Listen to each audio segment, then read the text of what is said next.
Katerina Jakob watched the German soldiers flee. Streaming from the east, that's what she was seeing. Allied bombers flew above them. She thought they all might die, and then soon there was the silence of all the SS men. When the sun rose the next morning, it was the 1st of May, and they all sang the Internationale. They all sang the Internationale. Katerina Jakob saw red flags flapping in the breeze above the Russian tanks, and she fell upon her knees. And so many different voices in so many different tongues sang the most beautiful song that could ever have been sung. In German, Lithuanian, in Polish and in Dutch, a myriad of melodies has never had been such. In Russian and in Yiddish, Italian and French, emerging from the forests beneath the trench. When the sun rose the next morning, it was the 1st of May, and they all sang the Internationale. When the sun rose the next morning, it was the 1st of May, and they all sang the Internationale. They all sang the Internationale. Völker hört die Signale auf zum letzten Gefecht. Die Internationale erkämpft das Menschenrecht. Völker hört die Signale auf zum letzten Gefecht. Die Internationale erkämpft das Menschenrecht.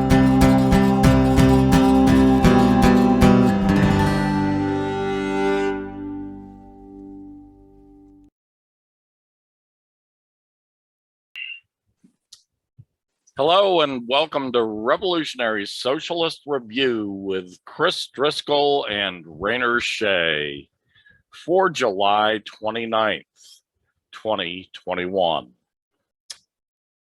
First up on our list, well, you know what? Let's not rush into things.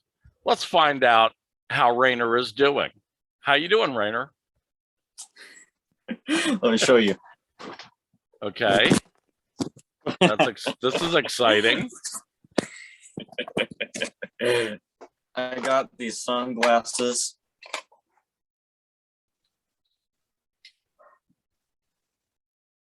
You look familiar? Huh? No, they don't look familiar, but they're nice. They're the Tyler Durden sunglasses.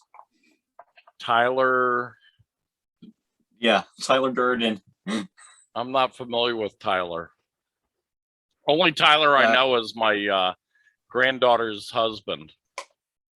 Remember from Fight Club? Oh, yeah, Fight Club. I remember Fight Club. So his name was Tyler Durden. Yeah. Oh, that's pretty cool. We talked all about that movie last year. That was Brad Pitt, right? Right. Yeah. Okay. Well, unfortunately, my internet is in the doldrums tonight. It's like the really bad internet speed. So hopefully that won't mess us up too much. It has frozen you once or twice, but you're still handsome and charming anyway. So let's hope for the best and prepare for the worst. At worst, we'll reschedule. Okay, let's launch. I like your sunglasses, by the way. That's pretty cool. I like that. Topic number one. Let's start off with a bang, literally. The apocalypse is now. An article by Robert Hunziker, July 28th, 2021. So that's Wednesday. And it appeared in Counterpunch, which I find doesn't usually have anything worth my reading anymore, but this one is. And it's got some pretty interesting information in it. So I'm just going to give you some of the highlights of Mr. Hunziker's article. He says, apocalypse has been a recurring aspect of civilization over 2,000 years, but every prediction of end times has failed.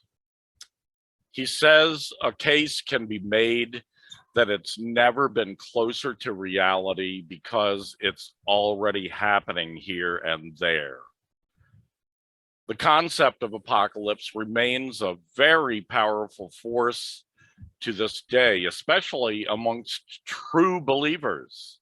Not only that, but recently apocalypse has transitioned to a new variety known as climate apocalypse, a term that interestingly enough generates 610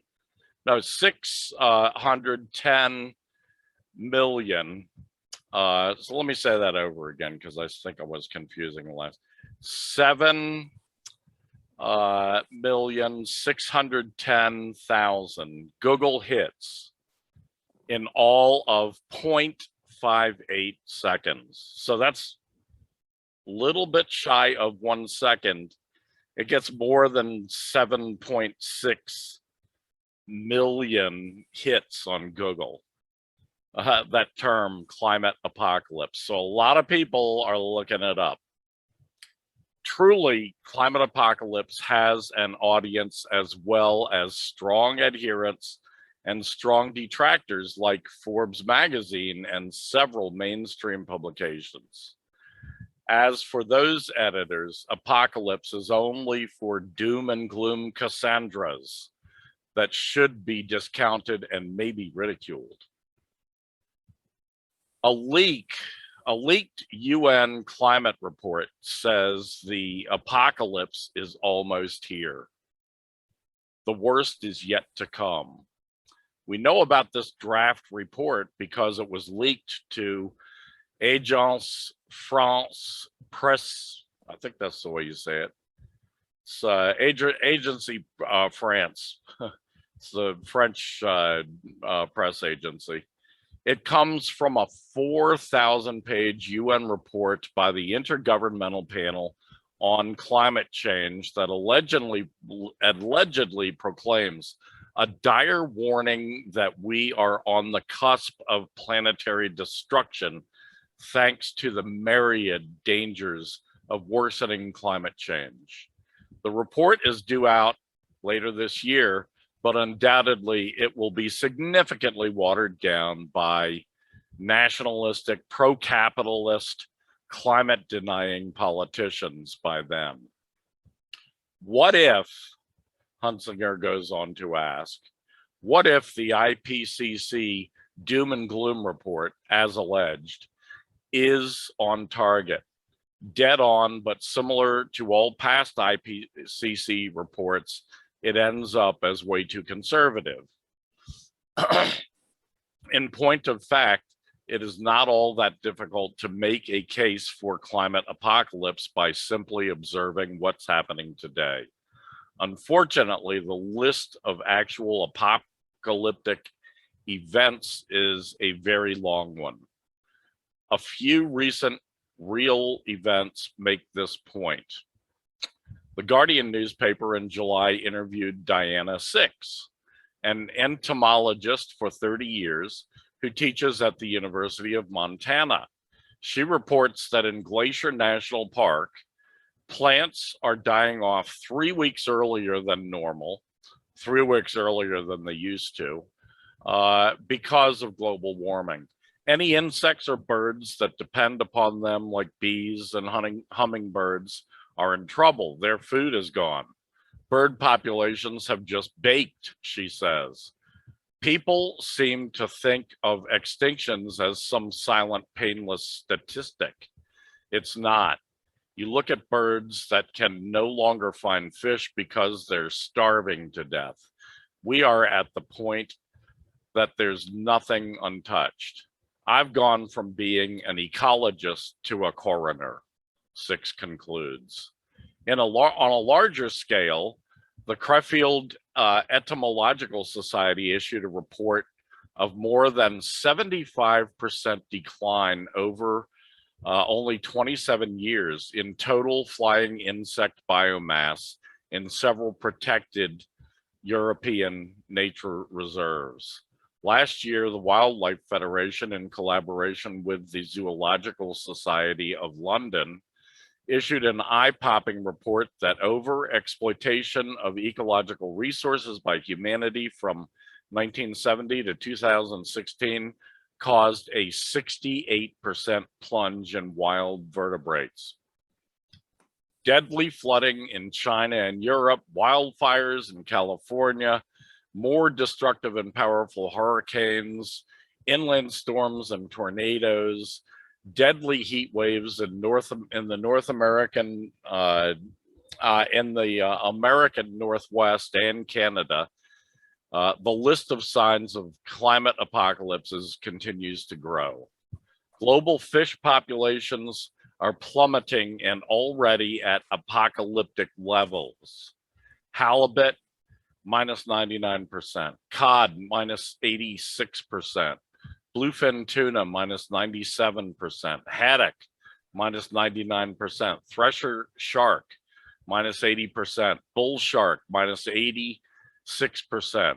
Hammerhead shark, minus 86%. Total shark mass decimation of 80 to 99%.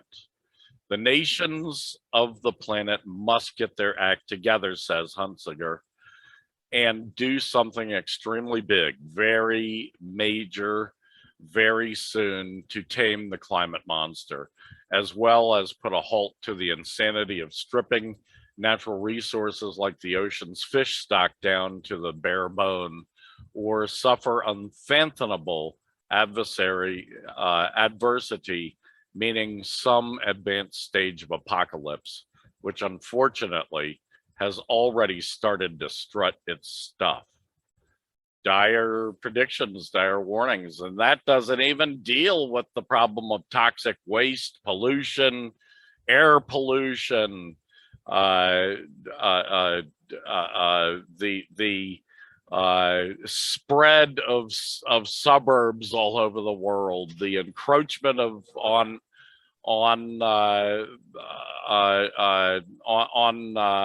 forests and jungles, that drastic dieback of forests and jungles, not having anything to do, really very much to do with global warming, but just because people are moving in and chopping down. It doesn't have anything to do, it doesn't even deal with the even more immediate crisis that we face with nuclear weapons in the hands of crazy people like Donald Trump and pedophile Joe Biden.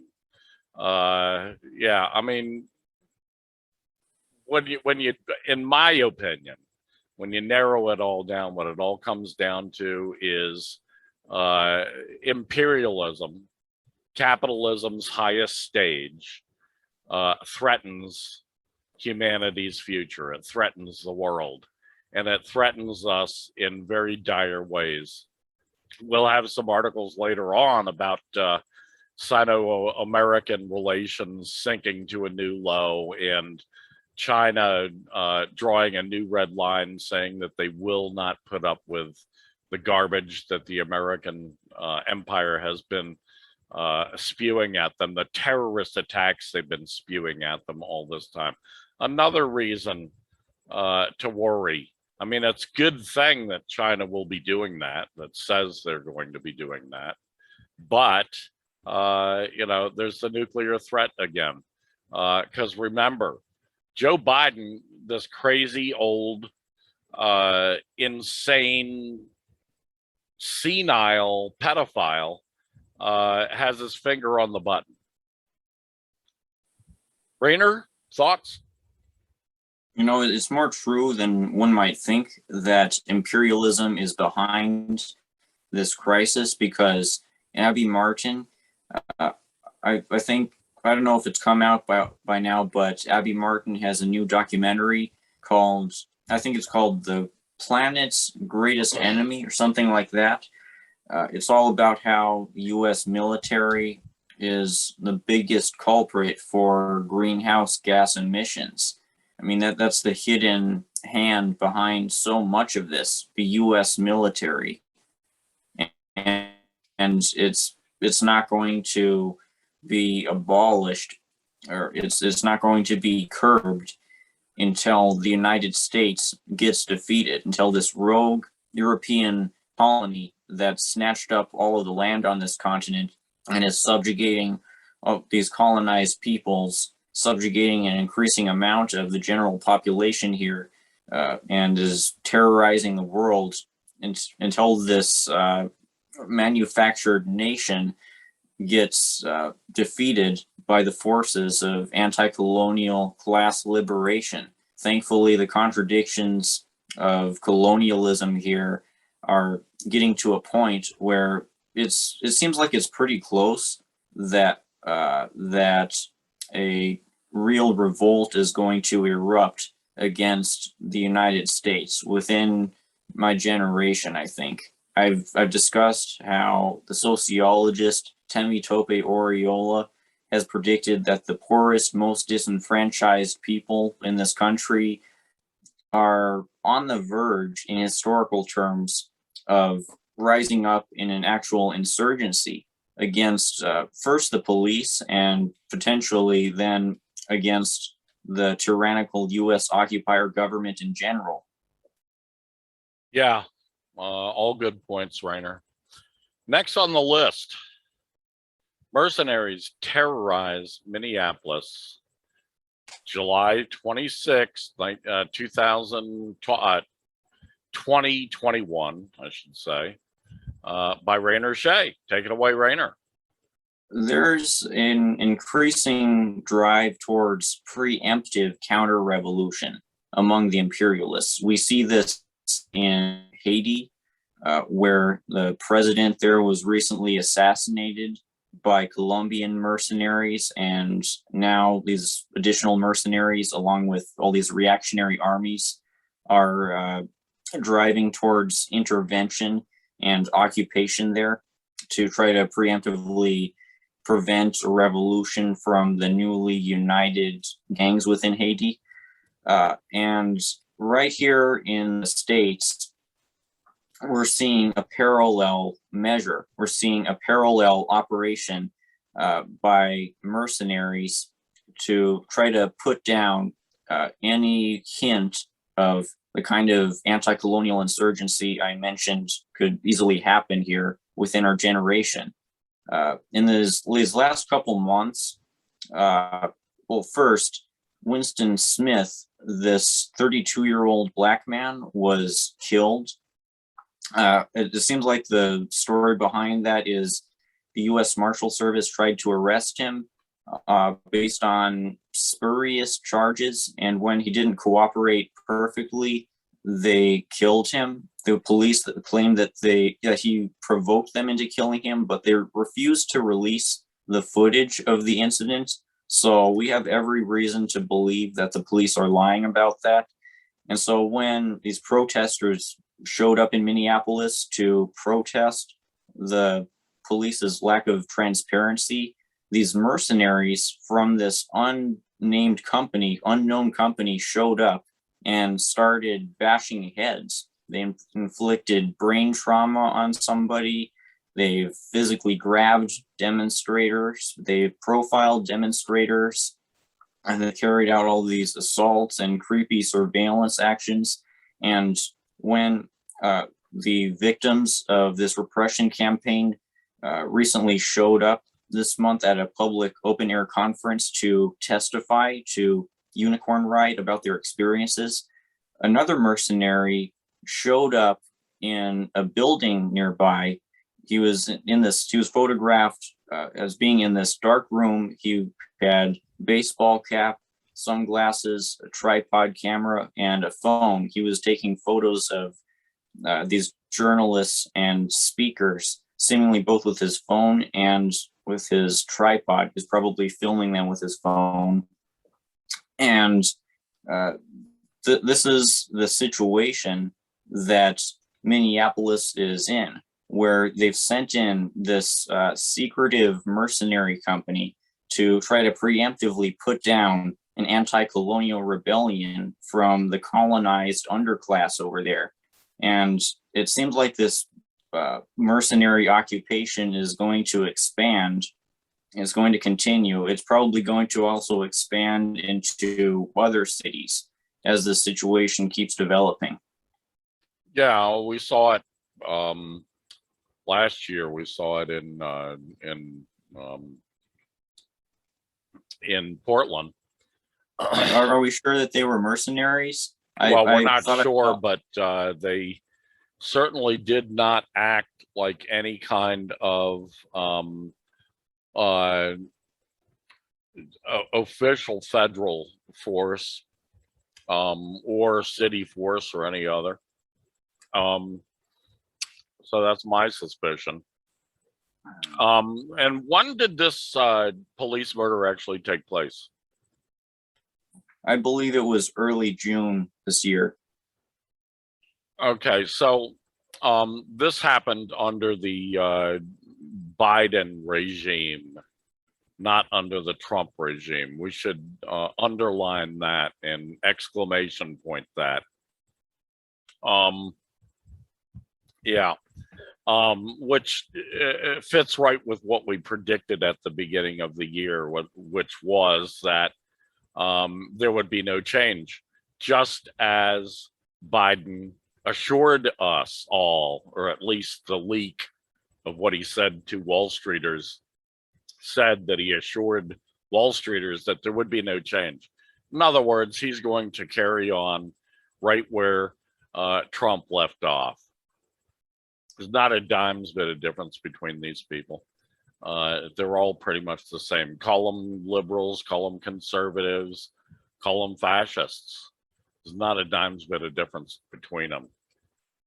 This is the new face of capitalism. This is the new face of the American empire. This is the new face of the U.S. government. Okay. Excuse me.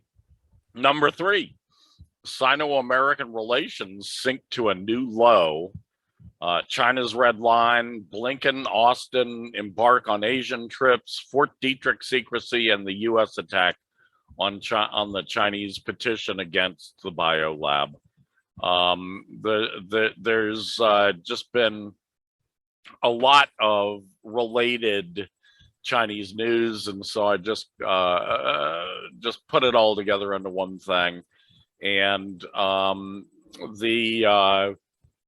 what I'm going to say here comes actually from 3, I think at least 3 different articles. Comes from articles in the Global Times and the People's Daily, which are both newspapers of the Chinese Communist Party, officially speaking, the Communist Party of China, the CPC. And anyway, if the U.S. I'm going to start out with some stuff from an article by the Greenville Post. The Greenville Post says, it gives a quote: "If the U.S. has not learned to treat other countries equally, China and the international community have the responsibility to help the U.S.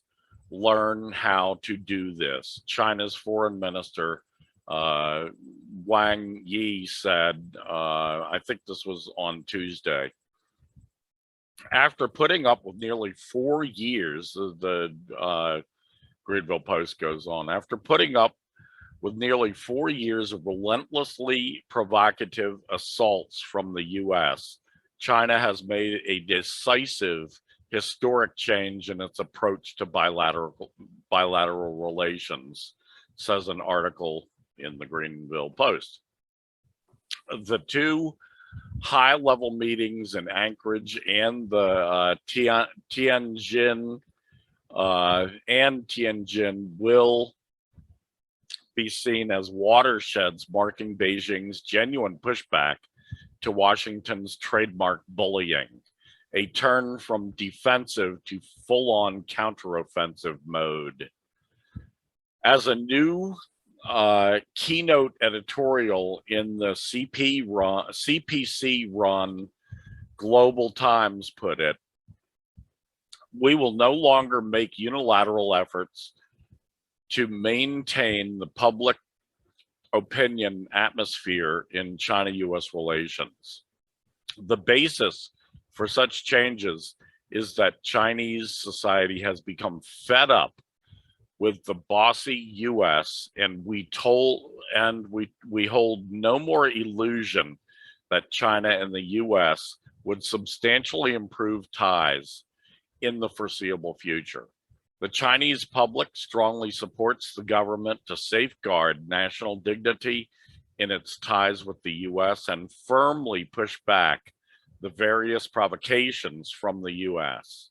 And of course, Rainer, you and I have reported ad nauseum over the last couple of years on these provocations. In the face of malicious China containment and confrontational policy adopted by the two recent US administrations, the Chinese people are willing to form a united front, together bear the consequences of not yielding to the US, and win for the country's future through struggles. Carrying urgent missions to seek alliances as pivots to further implement the US's Indo-Pacific strategy, US Secretary of State Antony Blinken and Pentagon Chief Lloyd Austin embarked on tours of India and Southeast Asia on Tuesday, one day after the US Deputy Secretary of State Wendy Sherman's visit to China. Meanwhile, so in other words, the Americans are scrambling here to come up with some kind of response to China's new taking the kid gloves off attitude. Meanwhile, after more than 15 million Chinese signed a petition demanding that the World Health Organization investigate the US bioweapons lab at Fort Detrick, Maryland, as a possible source of the COVID-19 plague over the last week and a half. And we reported just on that petition last week, but since then, it's grown to 15 million people signing. Over the last week and a half, the American empire launched an all-out cyber attack on the websites hosting the petition. This has incensed the Chinese people and provoked charges from the Chinese government that the US assault is an assault on the democratic rights of the Chinese people. And believe me, China's people are demanding that their government respond to this cyber attack. So anyway, a little bit on China news there. There's some very good news, actually, because, you know, at least in my opinion, from what I've seen throughout history, an appeasement approach towards a crazy, insane dictatorship like the American empire only causes that evil empire to be more provocative, to be more brutal, to launch more attacks. And I've said this for a long time, appeasement does not work. And that's, in my opinion, I know they're, friends of China, and I am definitely a friend of China, who will say, oh, that's not appeasement. Yes, China, for the last 30, 40 years has been appeasing the American bullies. But it looks like now the appeasement is stopping. I understand why they felt they had to appease the evil empire. They were in a fix where they needed investment of technology and capital for a certain amount of time. Now China is the rich country. China is the ones who invest in other countries. So they definitely don't need that anymore. And the and they've gone on continuing to be cautious and diplomatic when the United States has been provocative and deliberately using terrorists against China in Hong Kong last year, in Xinjiang province in the far northwest of China, and provoking the Taiwanese government, which is a part of China. Even the Taiwanese government admits that it is a part of China. But the Americans have been provoking them into basically into open rebellion against China, and trying to provoke them to attack China, which would be a disaster for the Taiwanese people. So, the Americans continue, the American criminal government, the American criminal capitalist class that runs everything in this country, continue in their evil provocations against China. And China has said in no uncertain terms, and told America's diplomats who've been visiting there on Tuesday and so forth, told them in no uncertain terms, we're drawing a red line, don't cross it. They gave the Undersecretary of State, Wendy, whatever her name was, that visited China on Tuesday, they gave her a number of suggestions, let's call them, about what the American criminals need to stop doing if they ever want good relations with China again. Rainer? Yamo has said again and again that the U.S. capitalists have been so greedy that they've foolishly been willing to sell off their means of productions to China.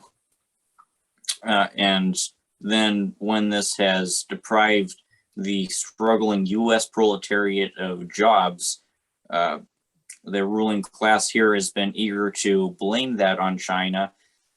But it's been the U.S. capitalist class that screwed over the U.S. proletariat, heightening the contradictions of capitalism here and bringing the prospect of proletarian revolution here closer, while at the same time giving socialist China these precious means of production that have made Marxism-Leninism into the defining force of the 21st century.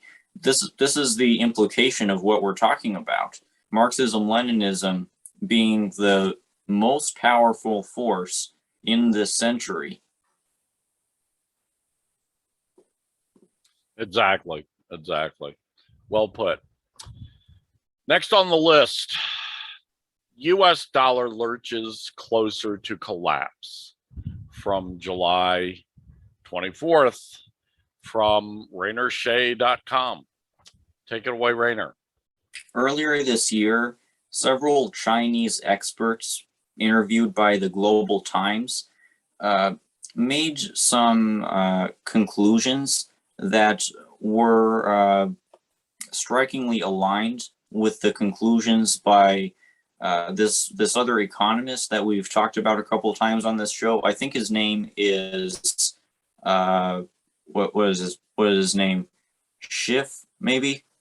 No, I don't know what his name is, but he's been an outcast among U.S. economists in this last year or so for predicting that there's going to be a dollar crash sometime within these next couple years.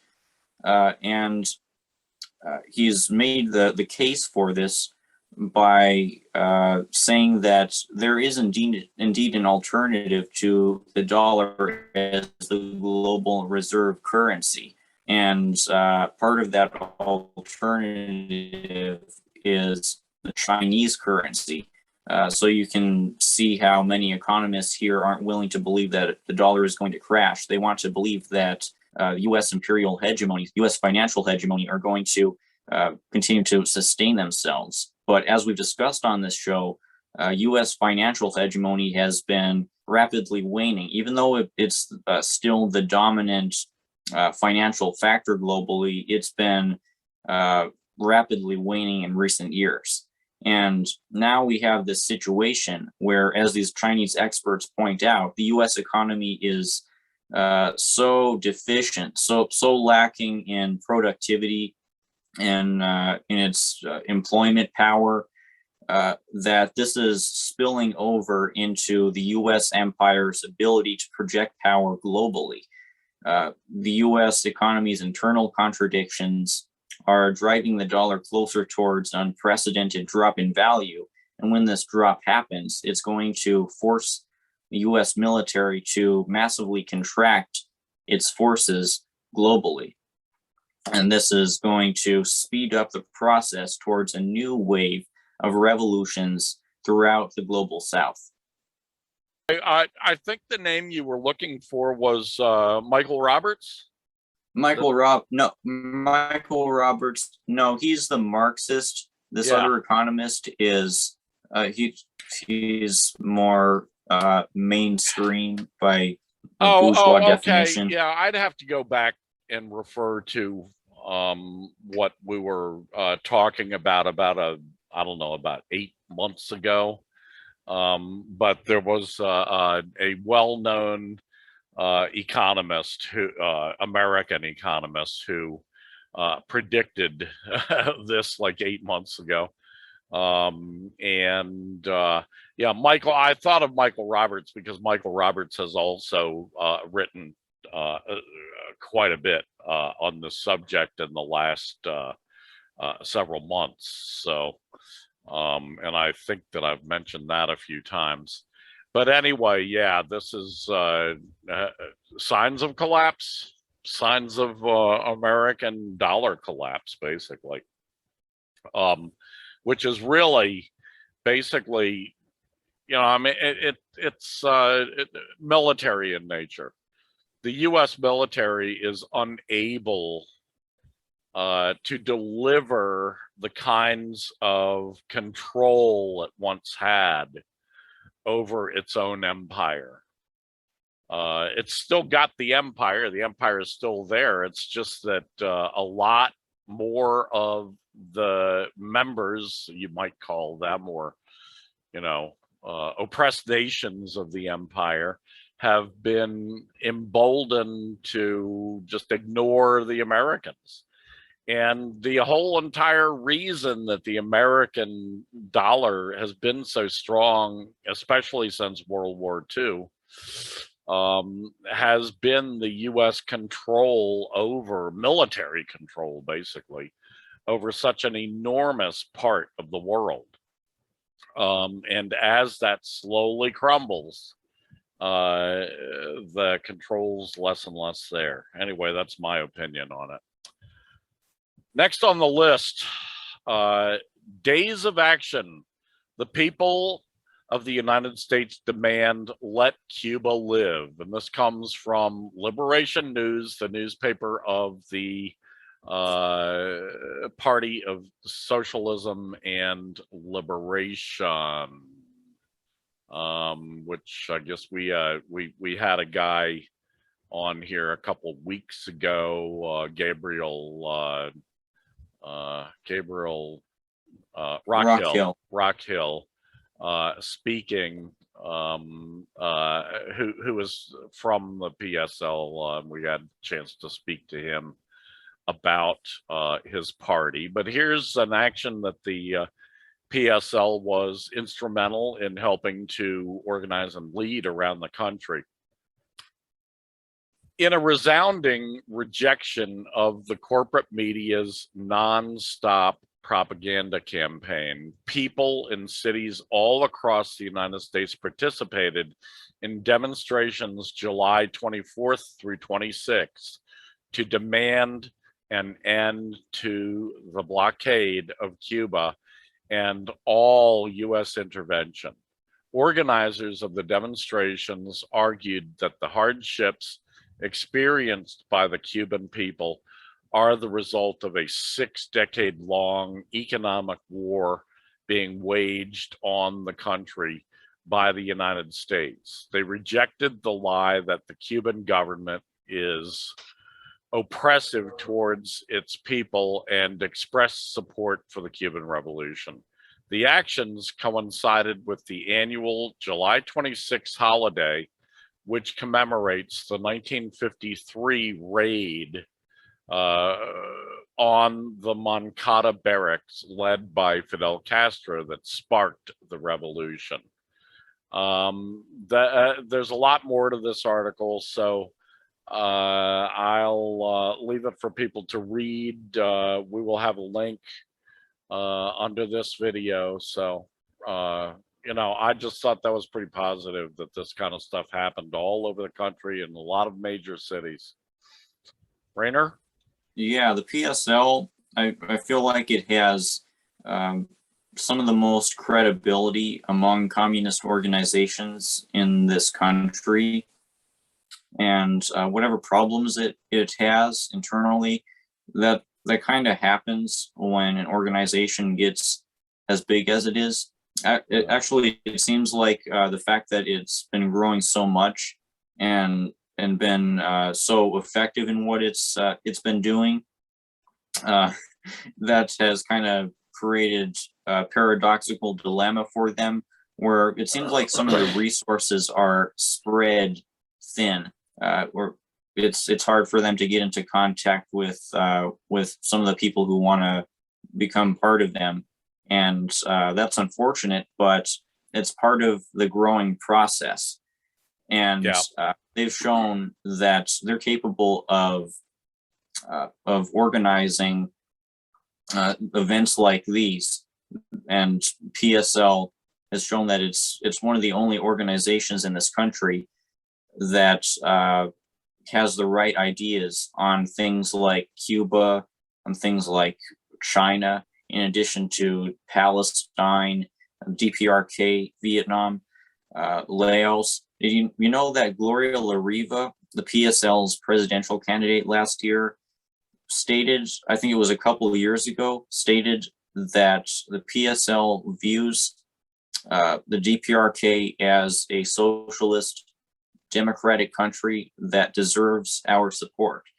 That's not a statement that would be made by a lot of Trotskyists or anarchists or even Maoists, or certainly not social democrats. The PSL is Marxist-Leninist, and that gives it a level of credibility that's lacking in pretty much all of the rest of the Western left. Well put. Very true. And they're going through growing pains. It's part of any organization's growth. The key point there is the growth. Next on the list, abolishing the U.S. is the essential task of socialists. Rainer Shea, July 22nd, 2021.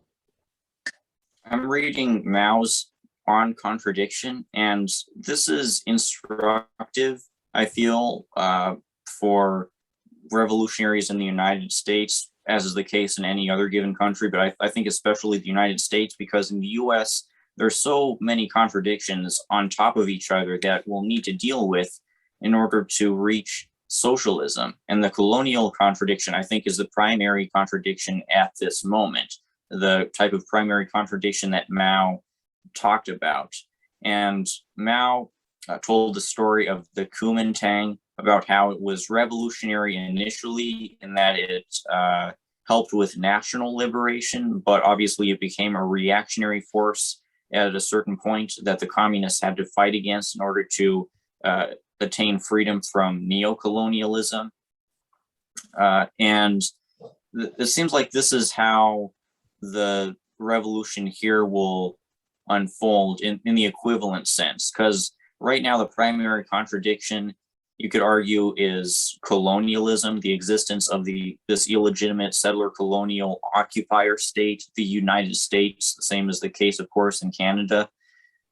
And what needs to happen right now is for all of the stolen land to be returned to the full jurisdiction of these indigenous tribes, as has been the case in half of Oklahoma, the eastern half of Oklahoma in this last year. I think it's 5 indigenous tribes there that have the full access to their land back. And this needs to happen throughout all the rest of the continent, US, Canada, Mexico too, ultimately all of South America. Full jurisdiction, full sovereignty needs to be returned.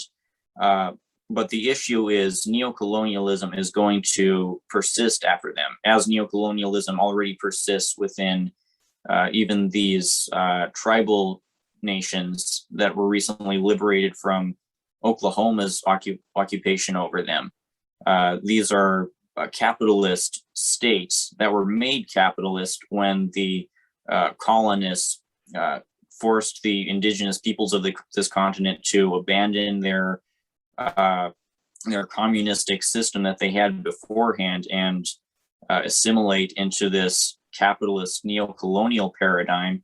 So even after land back is successful, capitalism is going to persist, and that's going to be the primary contradiction. After then, these tribal governments, at least the ones that remain obstinate in aligning with this neo-colonial agenda, they'll become reactionary forces.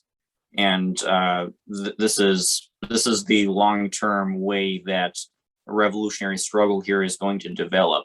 I think at Wounded Knee, we already got a taste of how that stage of the revolution is going to develop, because the Oglala Nation over there had essentially a native fascist government that was collaborating with the U.S. occupier.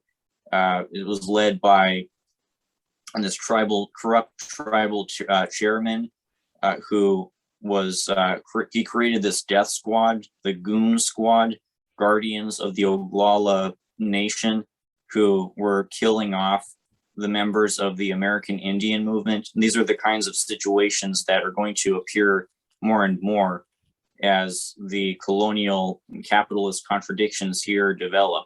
And obviously, it's not all going to happen in one sweep. There's going to be many, many different levels of these revolutionary developments that unfold in all these different places. It's not going to look one way in all parts of this continent. That's not the way this is going to work. It's going to be messy, very messy, but that's the way it's going to need to be in order for these contradictions to be sorted out. Yeah, interesting perspective.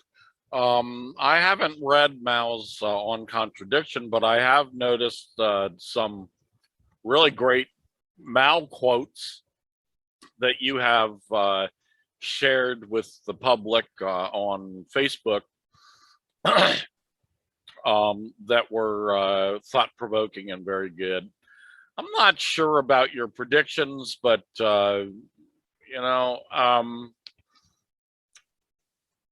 we'll see what we see.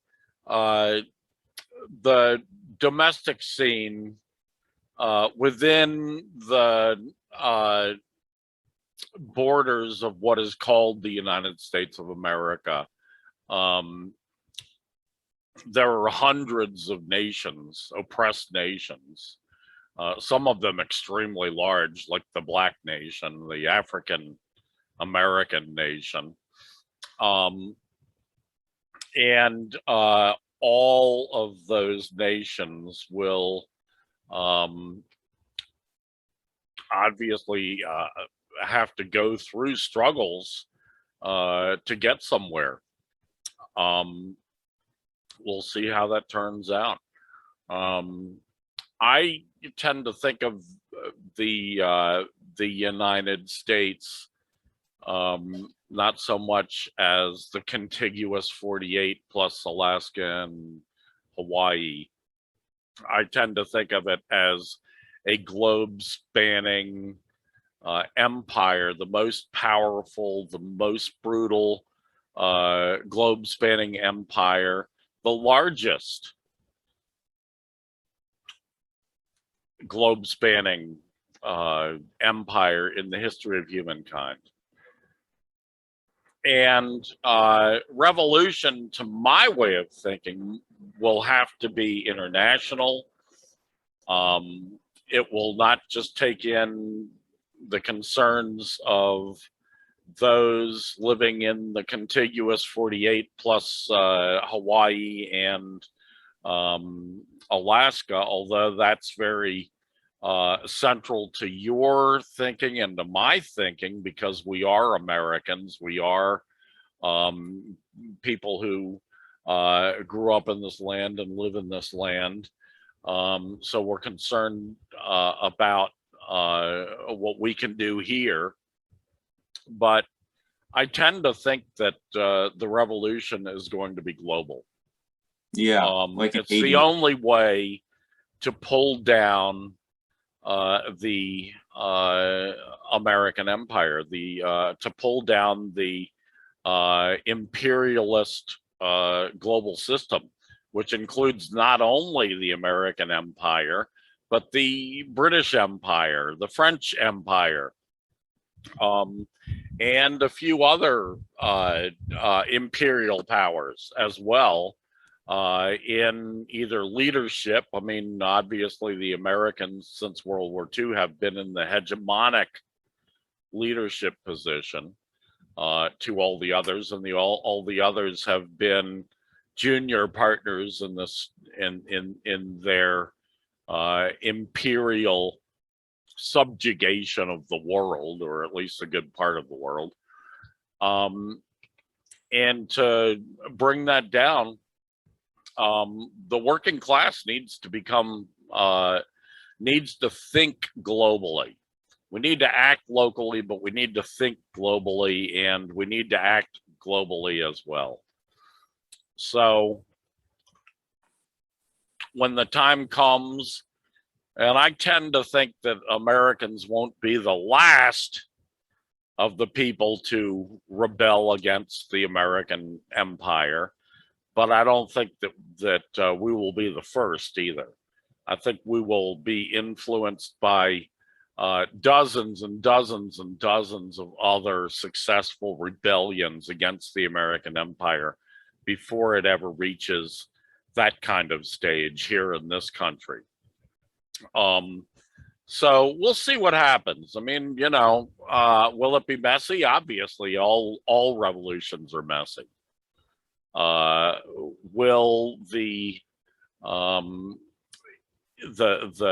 reactionary side, the fascist side, will they have the actual power to stand up against the people? You know, they're small in number.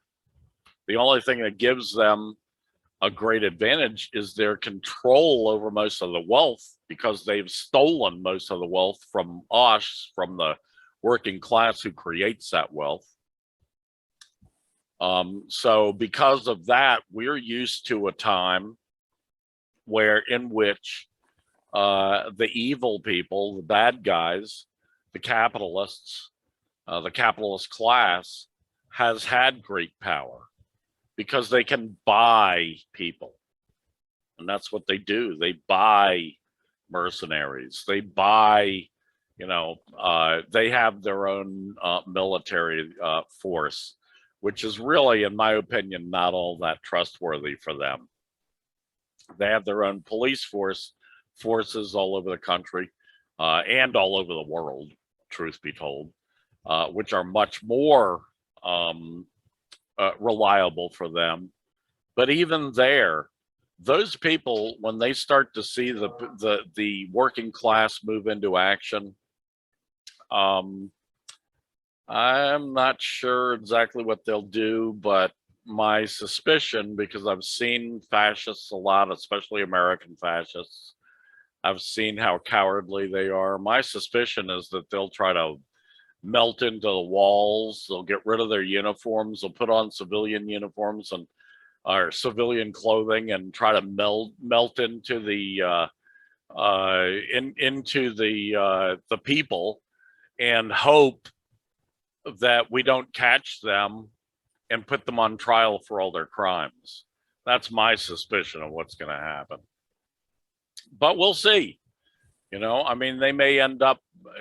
This is about timing too. It depends on how quickly this happens. If Americans were to erupt significantly in the next couple of years, they would the empire, though it's crumbling, would still have plenty enough money and control over their stolen, ill-gotten gains to be able to buy a lot of people to fight for them.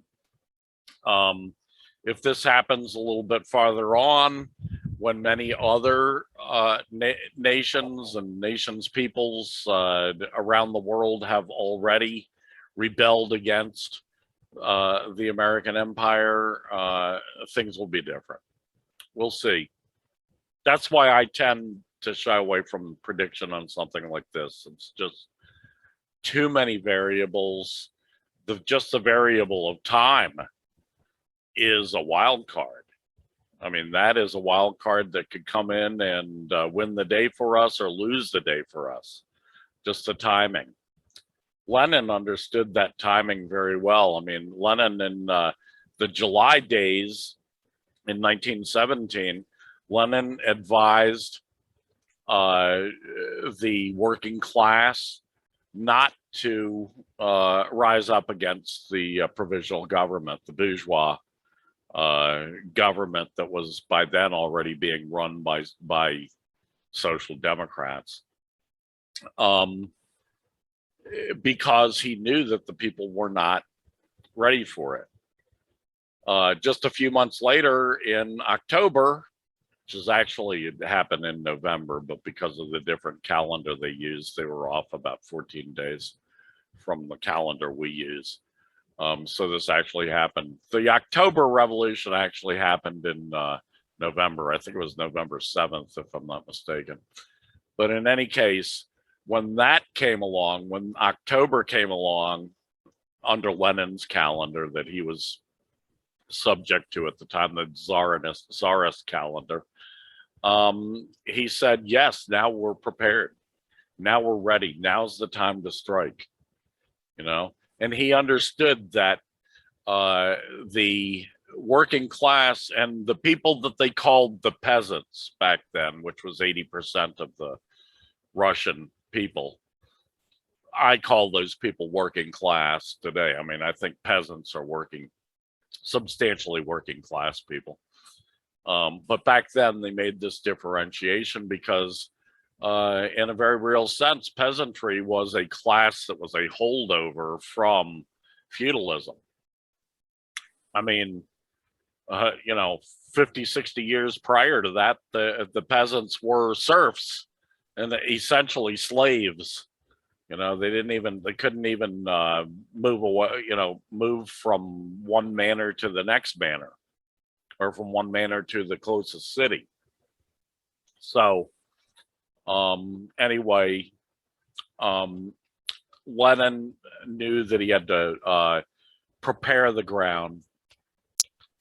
And we will have to have that kind of thinking as well, that kind of thought process. Anyway, anything more on that? Okay, finally, last story of the night that we're going to review. Syrian insurgents guilty of red line 2013 sarin chemical attack study finds by Aaron MATÉ, The Greyzone, July 26, 2021. It's a really, I think, important article in the Greyzone. I'm not going to spend too much time on it, but I'll just read you a couple of pertinent quotes from it. A new open source study concludes that Syrian insurgents carried out the Ghouta sarin chemical attack in August 2013. The explosive findings add to a growing body of public evidence that undermines the US-led efforts to blame the Syrian government, which almost led to the US military intervention. Obama was set to launch an aerial attack on Syria in response to this false US claim until Congress, spurred on by a massive protest by the people, in a rare exhibit of backbone, forced Obama to back down and back off from his plans to attack Syria. Of course, later on, Trump has attacked Syria in the same manner in aerial attacks a few times, and now Trump 2.0, pedophile Joe Biden, has attacked Syria with aerial attacks. So,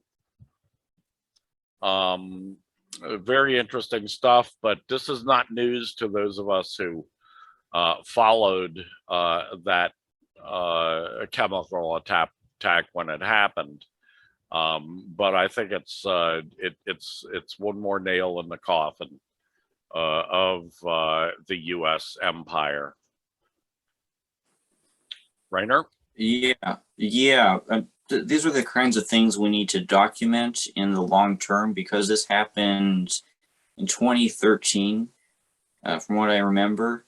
Yeah. Let's see, the Libya intervention, the destruction of Libya by US and NATO happened full 10 years ago. Yeah, 2011. The destruction of Iraq happened 18 years ago. 2003. And the Afghanistan war has been going on for 20 years. Since 2001. There's so many decades of atrocities that need to be cataloged and need to be exposed to future generations, so that the reactionary arguments can be discredited, so that humanity can leave behind empire in the really long term, when capital and empire are defeated. There needs to be no nostalgia for America. Yeah, this kind of paperwork, you might call it, or journalistic work, or research work, academic work, you might call it, is oh so important. Cataloging all this. For one thing, at some point, we're going to need to go back and take all of the criminals who are still alive. Obama's still alive, obviously.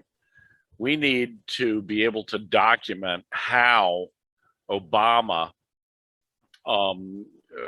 perpetrated crimes against humanity, crimes against the people, how Obama consistently supported with weapons, with money, with training, with direction. The same terrorists, Al-Qaeda, who attacked the United States in 2001 and killed more than 3,000 innocent Americans of all colors and all classes, of all ethnicities and all classes, maybe we should say, all creeds and so forth. That kind of terrorist attack. And that was exactly what terrorism is. Same thing the Americans do all the time to people in other countries, and in some cases in our country. They attack civilian targets. That is terrorism. That is the definition of terrorism. Al-Qaeda attacked civilian targets. These were not military targets. These were not police targets. These were civilian, at least in the case of New York. I mean, in the case in the Pentagon, obviously it was a military target. So they had one military target, which is legitimate, and that's not terrorism. And they had one civilian target, which is not legitimate, and that is terrorism. The Americans do this constantly, all the time. They attack civilians. The number of cases in which this is the case in the wars that you just listed is quite long by now. So we need to be able to document them. We need to be able to go arrest the criminals like Obama, like Trump, like Biden, like Clinton, who's still alive. I mean, he's getting old, but he's still alive. Like his wife, who was Secretary of State under Obama and was instrumental in many of these terrorist attacks as well. These people need to be captured, arrested, put on trial. You know, under international law, they should be put on trial in the United States, or whatever comes after the United States. But if a country does not put their war criminals on trial, then under international law, it is incumbent on the United Nations or some authority under the United Nations to put them on trial. None of this has happened, you notice, because the United States has too much control in the United States, in the United Nations, to let that happen. But someday it will need to happen, and I'm really happy that there are so many journalists and academics who have been documenting this over the years. Anyway, anything else on that?